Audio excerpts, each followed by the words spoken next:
What's up, y'all? Roy here, and you're listening to the Clemenz with a Z podcast. Now, last week I was talking with the skeptic pastor Jeremy Steele on the podcast,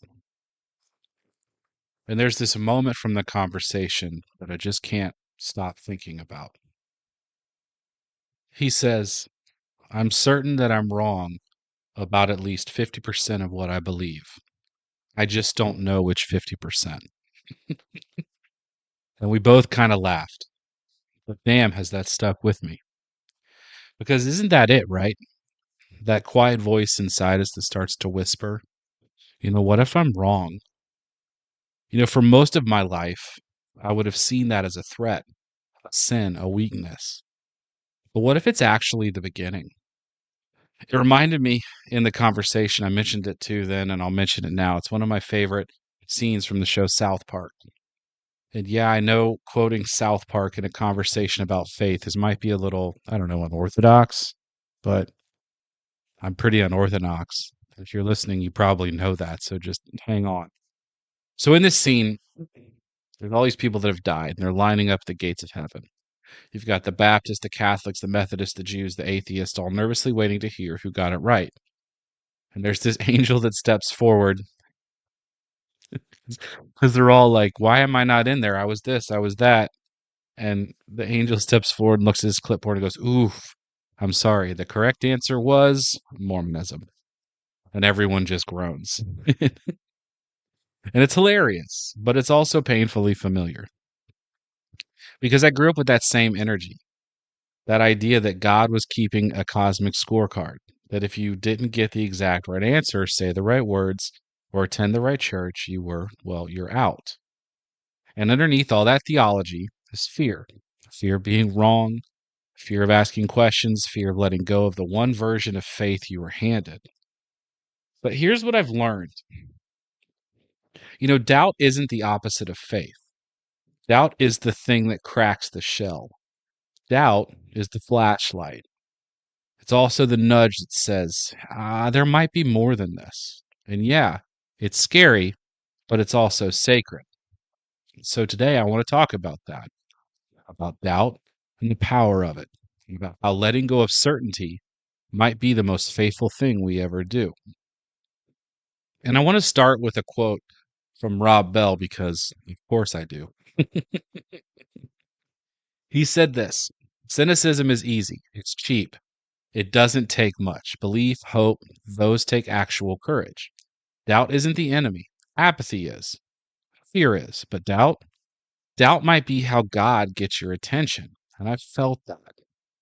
Because for me, doubt did get my attention.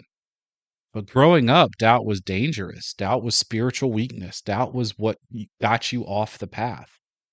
I remember being hit with scripture after scripture meant to scare the doubt right out of me. Verses like James 1, the one who doubts is like a wave tossed by the sea.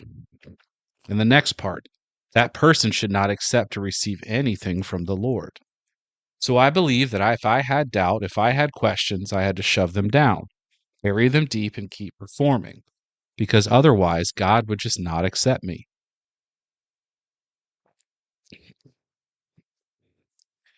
And that messes with you. It trains you not to think, not to feel, not to wrestle. You start to believe that faith is about certainty, when really, I think faith is about courage. The courage to ask, the courage to stay, the courage to walk away or wait or wonder. And I believe now, deeply, that doubt leads to truth. It's led me to better questions. It's led me to different teachers like Richard Rohr, Rob Bell, Ram Dass, Peter Enns, Thomas Merton. It's led me to therapy. It's led me to myself. Doubt is what made me stop parroting answers and start listening to my gut. It didn't pull me away from faith. I think it made my faith more honest, more lived in, more mine. So growing up, you have this guy Thomas.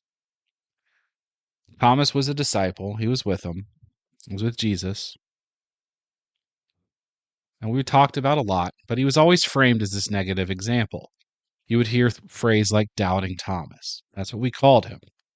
He was the disciple who didn't believe, the one who needed proof, the one with weak faith. And in churches that I was in, the message was clear. Don't be like Thomas. Don't question. Don't hesitate.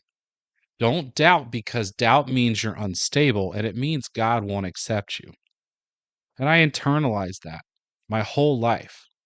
That belief that doubt was dangerous, that it needed to be silenced. And if I had questions, real honest, gut level questions, I was already slipping.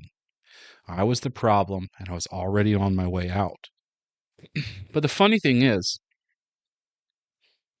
looking at that story now, especially after listening to, teachers like the ones that I've mentioned before, even reading the book How to Not Suck as a Christian with by Jeremy Steele,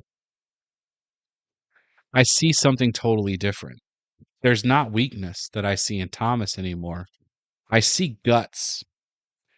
Thomas was the only one in the room willing to say it out loud. Unless I see the scars in his hands, unless I touch his side, I won't believe.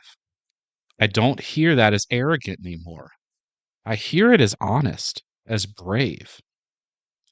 And what hits me even hardest about that is Jesus doesn't scold him for saying that. He doesn't shame him or call him faithless. He shows him. He holds out his hands and says, "Here, touch him. See for yourself." Jesus met him in his doubt, not with judgment, but with an invitation. And Jeremy Steele also talks about this, where he points out that Jesus doesn't criticize Thomas. He honors the request and gives him what he needs. And that changes everything for me. Because for so long, I was taught to hide my doubt and to bury it, pretend I believed when I didn't. But here's Jesus offering his scars, not to prove his strength, but from what I see, to show his wounds. And that's the Jesus and the faith I'm learning to trust.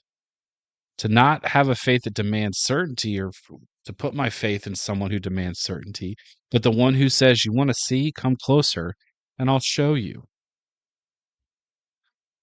I think one of the biggest reasons that we don't like doubt, we don't like to ask these hard questions, I think it's because we're afraid of being wrong and what we might find. There's a real fear to being wrong, not just intellectually, but like existentially and spiritually. Like, because what if this thing that I've built my life around turns out to be shaky? If the thread I pull unravels the whole sweater, then what do I have left? Now, that's not just uncomfortable, it's fucking terrifying. And I've felt that deep in my bones. There were moments in my journey where I wasn't just doubting beliefs, I was doubting what I felt was reality. Because if this isn't true, then what is? If this version of God isn't right, then I trust any version. If the people who taught me how to live were wrong, then how do I live now? That fear is not just about doctrine, it's about identity, belonging, direction. It's the fear that maybe we're just floating now, and that maybe there's nothing to catch us. And for a lot of us, me included, that fear keeps us silent. We don't ask, we don't pull the thread, we just keep wearing the sweater, even when it doesn't fit anymore. But the thing I'm learning is when it does unravel, yeah, it's really freaking scary. But underneath all the threads, guess what? There's still you. There's still the sacred. There's still something deeper, something truer, something that was never dependent on being right. And that's where the real journey begins. Not in having all the answers, but in finding the courage to ask the questions anyway. And that's why these words from Richard Rohr, Rob Bell, and Peter Enns I'm about to share with you have stuck with me.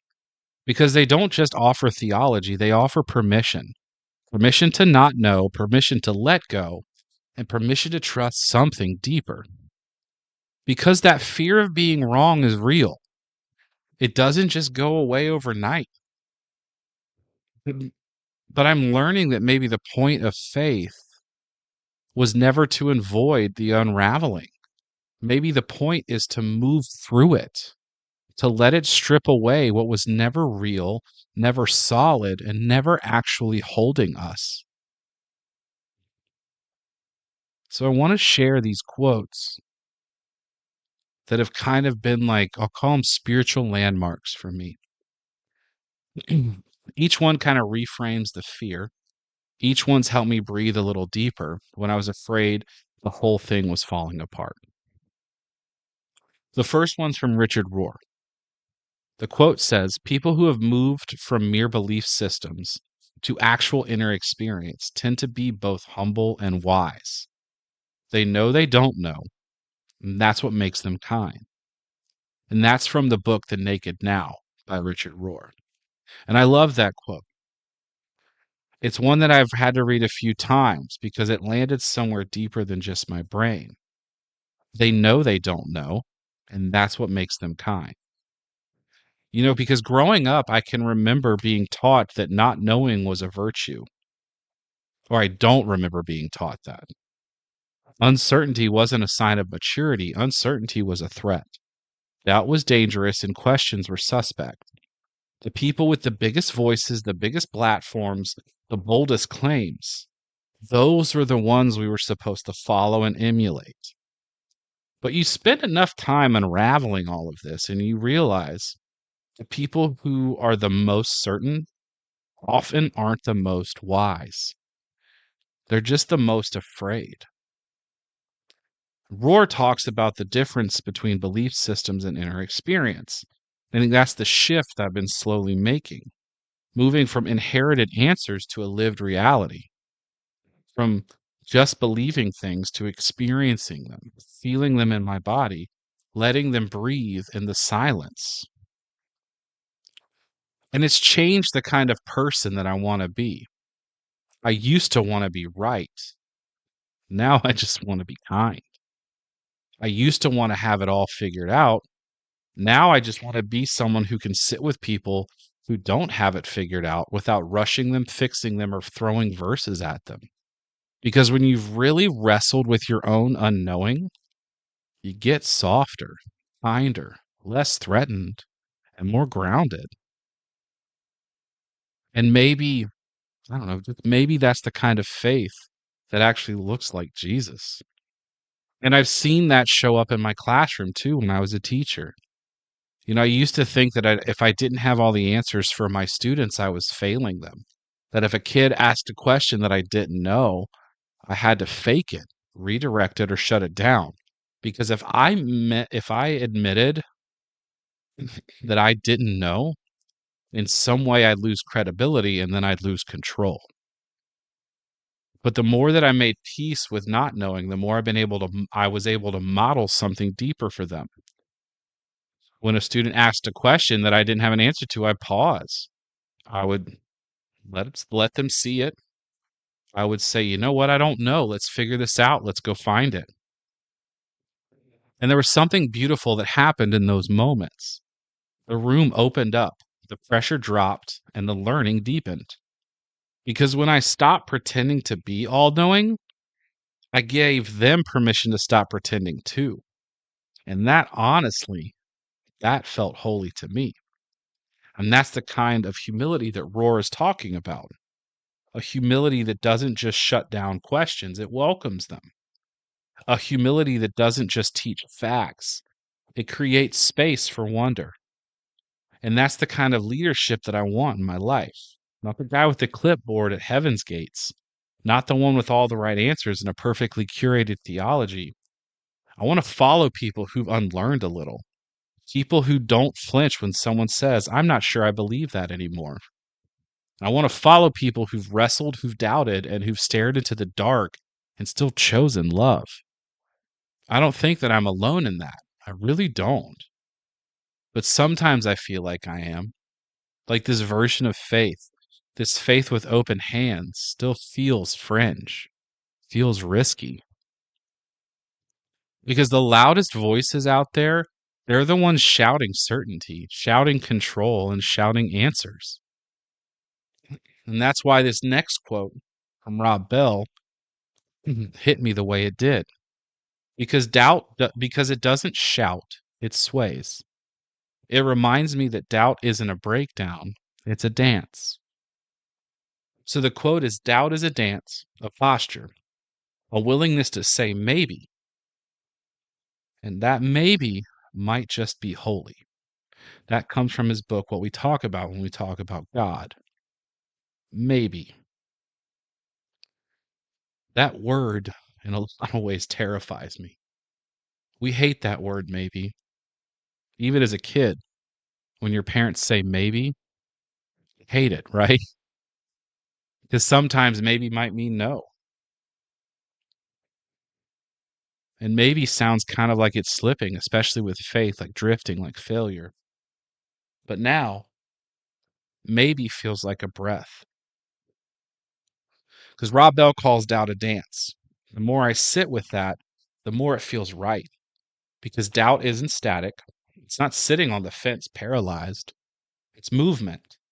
It's the soul shifting its weight, leaning forward and testing what holds.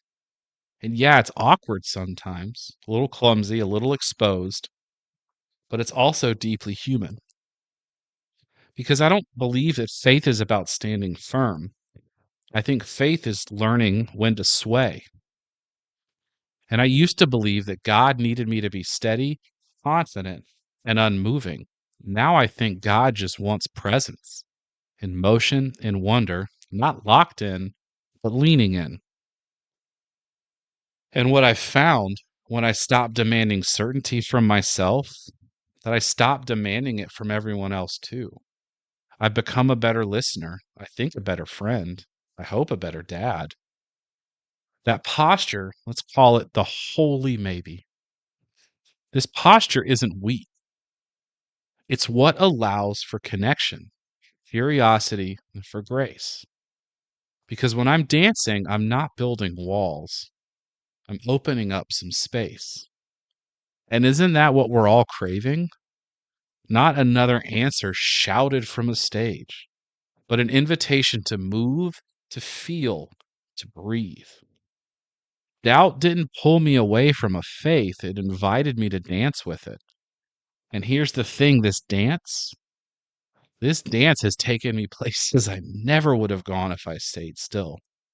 It's led me to a deeper understanding of life, of God, or whatever God is. Not the God of performance and punishment, but something way more expansive, something more intimate. A God who can hold questions, a God who is the space between the words. And maybe most importantly, this dance has led me to myself. And I don't just mean my beliefs, I mean my truth. Not the truth that was handed to me, not the one I was guilted into repeating, but the kind I've wrestled for, the kind I've sat in silence for, the kind I've cried and raged and prayed and walked and doubted my way into. And I'll tell you this, there is nothing more powerful than having something that is 100% yours, especially with faith. Not borrowed, not parroted, not inherited. Yours. There's freedom in that.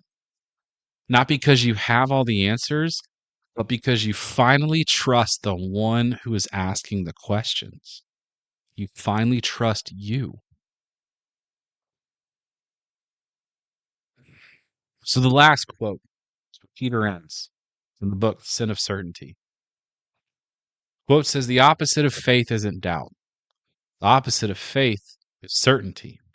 Certainty is seeking control. Faith is learning to trust. That's a line that's wrecked me from the first time I read it. Because, like I said, I've always been taught that doubt was the enemy of faith. That if you questioned, hesitated, wondered, you're losing your grip. Peter Enns flips the whole thing when he says that the opposite of faith isn't doubt, it's certainty. And when I look back at it now, I see it so clearly. All that certainty that I was clinging to, it wasn't about faith, it was about control. because I wanted a system I could manage, a God I could predict, a life I could keep safe if I just followed the rules, went to the meetings, and said the right things and stayed in line. But that's not faith. It never was. It was just control dressed up in Christian language. And the heartbreaking thing is, I still see it happening. I walk into churches sometimes and I feel it. Pastors up there selling certainty, selling security, telling hurting, anxious, and exhausted people that if they just believe harder, pray harder, tithe more, do more, everything will make sense and everything will feel better. And I get it, because that kind of certainty is tempting. And oh, does it feel good? And it gives people hope, but it's not real. It's a spiritual sugar rush. And what breaks my heart is these pastors, whether they mean to or not, are setting people up to fail. Because when life hits, when you lose the job, the marriage falls apart, the diagnosis comes back, the prayers don't get answered, suddenly that clean, shiny certainty doesn't hold up. And what are you left with? You're left with shame, confusion, spiritual whiplash. And you start to think that you were the problem, that your faith wasn't good enough. But the problem was never doubt. The problem was the illusion. So, yeah, maybe letting go of certainty will feel like losing control. But maybe losing control is the first real step toward freedom. Because faith, real faith, isn't rigid.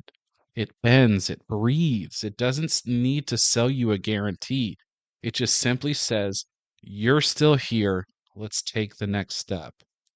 And maybe that's the greatest act of faith I've ever made. Not believing the right doctrine, but simply just saying, I don't know, but I'm still moving, I'm still open, and I'm still in it. So, where does this all leave me? Honestly, to be honest, I don't even know if I believe there's a God. At least not the God I was taught to believe in. Not the angry father hovering over every decision. Not the cosmic judge with a clipboard. Not the one who needed my obedience more than my presence. I'm not sure I believe in that God at all. And if I've learned anything through this whole unraveling, it's that the only things I'm really certain are I don't know everything. And I'm not supposed to. And weirdly, I'm okay with that. Maybe God is a presence. Maybe God is a breath. Maybe God is love. Maybe God is an alien. I don't know. And maybe that's what faith actually is. Not pretending to have all the answers, not forcing yourself to believe something because it's easier than letting go, but trusting that there's still meaning in the questions, still beauty in the movement, still something sacred in the search. And what I know now is I don't need to pretend anymore. I don't need to grip harder just to feel safe. And I don't need to worship certainty, because real faith, if it's faith at all, isn't about being sure. It's about staying open, trusting the movement, the mystery, and the unfolding. And that brings me back to Thomas, the one we've been taught to shame, the one who dared to say, I need to see it for myself. Again, I don't believe that Thomas was the weak one. I think he was the bravest one in the room. And maybe it's time we stop telling people not to be like him. Maybe what the world needs right now is a little bit more Thomas energy, more honesty, more humility, more curiosity, more people willing to stand in their doubt and say, unless I see, not because they're stubborn, but because they want something real. And that's not rebellion, that's faith with skin on. So if you're in the middle of your own unraveling, if you're asking the hard questions, if you're doubting the version of God you were handed, if you're feeling like the thread is starting to pull, you're not failing. Maybe you're waking up. And maybe this isn't the end of of your faith. Maybe it's just the beginning.